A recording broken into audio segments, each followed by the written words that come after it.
So నాన్నగారికి మీరు వేసిన బొమ్మల్లో పెయింట్స్లో నాన్నగారికి అలాగే మీ గురువు గారికి కొండపల్లి శేషగిరిరావు గారు వాళ్ళకి బాగా నచ్చినవి ఏమైనా ఉన్నాయండి? నేను చేసిన మ్యూజిక్ మీద చేసిన పెయింటింగ్స్ నాన్నగారు అన్నీ, తను ఫారిన్ మినిస్టర్ ఉన్నప్పుడు తను అన్నీ పట్టుకెళ్ళిపోయినారు. స్పెషల్ ఫ్లైట్ వచ్చింది అనుకోకుండా ఏదో ప్రోగ్రామ్కి వచ్చారు. ఆ తర్వాత ఈ పెయింటింగ్స్ అన్నీ ఎక్కిచ్చేసేయి అన్నారు. ఒక దాదాపు 6 పెయింటింగ్స్ ఎప్పుడు తన ఇంట్లో పెట్టుకునేవారు. తర్వాత బాలమురళీ కృష్ణ గారు పాడిన ఒక పాట ఉండింది, ఏమి సేతురలింగ అని. దాని మీద తత్వాల మీద మొదలు పెట్టాను. ఇంకా ఆ తర్వాత నేను అనుకోకుండా కాలేజీలో టీచింగ్లోకి వెళ్ళిపోయిన తర్వాత కొంచెం టైం నాకు సొంతంగా చేసుకోవడానికి, టీచింగ్లో ఉన్నప్పుడు మనం ప్రాక్టీస్ చేసుకోవడానికి కొంచెం స్లో అయిపోతాం మనం. దాని మీద కొన్ని పెయింటింగ్స్ చేశాను. ఒక పెయింటింగ్ బాగా నచ్చింది నాన్నగారికి.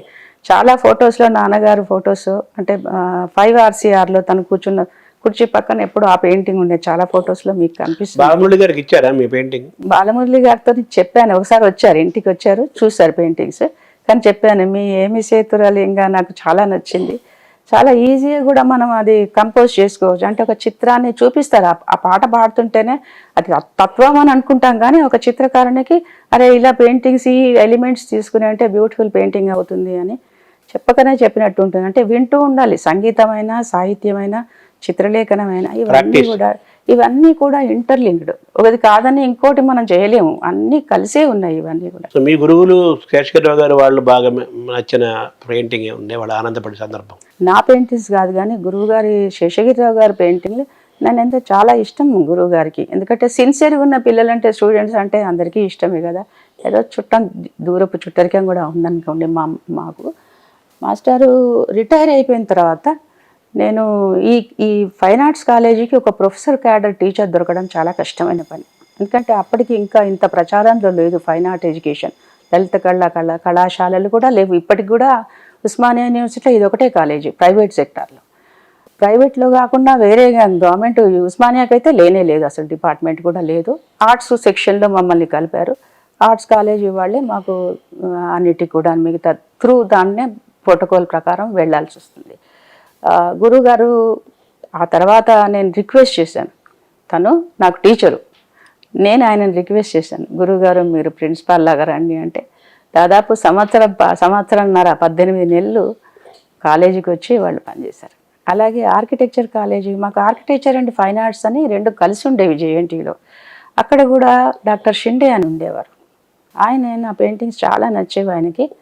అండ్ మళ్ళీ అక్కడ ఆయన ఆ ప్రిన్సిపాల్ రిజైన్ చేసిన తర్వాత, నిన్న రిజైన్ చేశారు, ఇవాళ వచ్చి కాలేజీలో జాయిన్ అయినారండి యాజ్ ఎ ప్రిన్సిపాల్. అక్కడేమో నన్ను వాణి వాణి అని పిలిచేవారు. వాణిశ్రీ అని, వాణిశ్రీ అని కూడా, అప్పుడు వాణిశ్రీ పెద్ద హీరోయిన్ కదా, అలా పిలిచేవాళ్ళు. వీడికి వచ్చి మేడం సార్ आपका मैं स्टूडेंट हूँ, क्यों ऐसा बुला रहे? नहीं आप यहाँ आप मेरा బాస్ అంటే అంత గొప్ప గురువులండి వాళ్ళు. చాలా సంస్కారము, క్రమశిక్షణ గొప్పవాళ్ళు.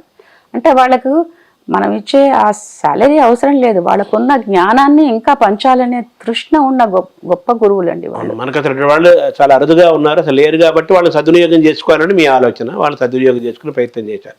అయితే మామూలు తర్వాత ఎగ్జిబిషన్స్ మన కంట్రీలో ఎలా ఉన్నా కానీ ఇతర దేశాల్లో, చాలా దేశాల్లో ఈ బొమ్మలు పెయింట్స్కి చాలా లక్షల్లో కోట్లలో లక్షలు కాదు కోట్లు పెట్టి కొనుక్కునే ఒక కల్చర్ కూడా ఉంటుంది. అలా మీ బొమ్మలు ఏమన్నా అమ్ముడుపోయాయి? అలాగా ఎక్కువగా అమ్మింది అమెరికాలోనే. మళ్ళీ దాంతోనే యాక్చువల్లీ అదే seed money for start the fine arts college. నేను 1987లో నేను మా అక్కయ్య ఏర్పాటు చేసింది, అక్కడ ఎగ్జిబిషన్ ఏర్పాటు చేసింది. ఒకే థీమ్ ఏంటంటే, అప్పుడు ఆసారి మాత్రం మినియేచర్ పెయింటింగ్స్ అని తీసుకున్నారు.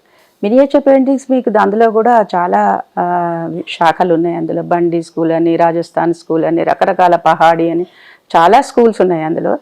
దాంట్లో అన్నీ కలిపి నాదంటూ ఒక చిన్న అన్ని ఏ స్కూలో తెలుసు నాకు.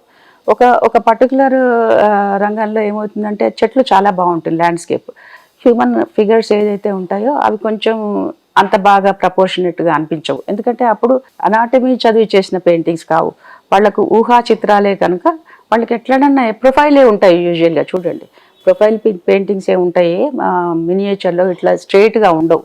అలా రకరకాల కొన్నిట్లలో కొన్ని బాగుంటాయి. అలాంటి అన్నీ కలిపేసి నాదంటూ ఒక స్టైల్లో కొన్ని పెయింటింగ్స్ చేశాను. అది కూడా థీమ్ ఏంటంటే భాగవతం మీద చేశాను. కృష్ణ లీలలన్నీ చిన్ని కృష్ణుడు, పెద్ద కృష్ణుడు, ఆడుకుంటున్నవాడు, వెన్న తింటున్నవాడు, ఈ గోపికలతోని ఇలాంటివన్నీ, రాసలీలలు ఇలాంటివన్నీ అవే పెట్టాను ఎక్కువ. దాంట్లో ఆ సిరీస్ అంతా ఒకరు కొనుక్కున్నాను. దాంతో నాకు నిలదొక్కున్నాను యాజ్ అన్ ఆర్టిస్ట్. నాకు కాన్ఫిడెన్స్ కూడా వచ్చింది. ఓకే, ఆ డబ్బుతోని నేను ఇండియాలో అసలు మొదలు పెట్టింది మా వారి ముందర కాలేజీ పెడదామని అన్నప్పుడు మన దగ్గర డబ్బులు ఏమున్నాయి, కాలేజీ అంట దిల్లగినా అనుకుంటున్నా అనే అట్లా మెల్లిమెల్లిగా మొదలుపెట్టాం. సో తర్వాత దాదాపు పివి గారితో ఆయన ప్రధానమంత్రిగా ఉన్నప్పుడు కానీ, విదేశాంగ మంత్రిగా ఉన్నప్పుడు కానీ అనేక సందర్భాల్లో ఆయన ఎన్నో విదేశాలు చాలా దేశాలు తిరిగారు కదా. చాలాసార్లు ఆయనతో పాటు మీరు కూడా వెళ్ళిన సందర్భాలు చాలా దేశాలు, దాదాపు 40-50 దేశాలు ఆయన తిరిగారు. వాటిలో మీరు కూడా ఆయనతో పాటు వెళ్ళిన సందర్భాలు కూడా ఉన్నాయి కదా. అక్కడ కూడా మీ ఎగ్జిబిషన్ జరిగాయా? అక్కడ ఏమన్నా మీకు ఎలాంటి ప్రోత్సాహం జరిగింది? అంటే ప్రధానమంత్రి కాకముందు దాకా కొంత సరే, ప్రతి దాంట్లో కొన్ని 2 విధాలుగా ఉంటుంది. రాత్రి పగలు ఉంటేనే కదా రోజు గడిచేది. నాన్నగారు ప్రధానమంత్రి అయిన తర్వాత అది ఉచితం కాదు. నేను అందరితో పాటు నేను నా పెయింటింగ్ పెట్టడం అనేది చూడంగానే తెలిసిపోతుంది. నా స్టైల్ అందరికీ తెలిసిపోతుంది. సో ఏదన్నా పార్షియాలిటీ జరగవచ్చు అనే దాంతో ఇవన్నీ ఎథిక్స్ అంటారు వీటినన్నిటి, ఎవరికి ప్రొఫెషనల్ ఎథిక్స్. అందుకని I stopped going for any కాంపిటీషన్కి నేను వెళ్ళాను. గ్రూప్ ఎగ్జిబిషన్, నా ఇండివిజువల్ ఎగ్జిబిషన్ కూడా పెట్టాను. ఎందుకంటే ఎవరెవరు సొసైటీలో ఎలా ఉన్నారో మనకు తెలియదు కదా. సో అది మాత్రం నాకు తప్పలేదు, అది నేను మానేశాను. గ్రూప్ ఎగ్జిబిషన్ మాకు 21 మంది 30 మంది అట్లా, మా హైదరాబాద్ ఆర్ట్ సొసైటీ ఉంది, 21 ఆర్టిస్ట్ గ్రూప్, వాళ్ళందరూ తలా 2 పెయింటింగ్స్ అంటే అందులో నా 2 పెయింటింగ్స్ కూడా ఉంటాయి. అట్లా నేను ఆ తాపత్రయాన్ని నేను తృప్తిగా ఉన్నాను. కానీ కాంపిటీషన్స్ మాత్రం వెళ్ళడానికి వీల్లేదు. ఇప్పుడు కూడా నేను పార్టిసిపేట్ చేస్తాను. ఎవరన్నా వచ్చి అడిగితే నా కొత్తగా చేసిన పెయింటింగ్స్, పాతవే ఎన్నిసార్లు చూసినాయే ఏం చూస్తారు, కొత్త ఏమన్నా చేస్తే ఇస్తాను. కానీ ఈ మధ్య చేసిన ఏమీ లేదు, పెద్ద కంప్లీట్ చేసిన పెయింటింగ్స్ లేదు. రోజు డ్రాయింగ్ చేస్తాను, ఒక పుస్తకం, ఆ పుస్తకం అయిపోతే మళ్ళీ ఇంకో బుక్, రోజు ఏదో ఒకటి గెలుకుతూనే ఉంటాను. రామకోట్ లాగా, కరెక్ట్, రామకోట్ లాగా. అది కొన్ని ఎట్లా ఉంటాయంటే డిజైన్ రిపీట్ చేసుకుంటూ పోతుంటే ఒక ధ్యానం లాగా ఉంటుందంట. అది చిన్నది ఒక ట్రయాంగిల్ ఉందనుకోండి, 100 times మీరు ఆ రిపీట్ చేస్తుండండి, అది it will become a beautiful drawing. అంటే ఒక యోగా చేసినట్టు ప్రారంభంలో అందరూ ధ్యానం చేసినట్టుగా మీకు 24 గంటలు కూడా సరిపోవు నేను చెప్పాలంటే.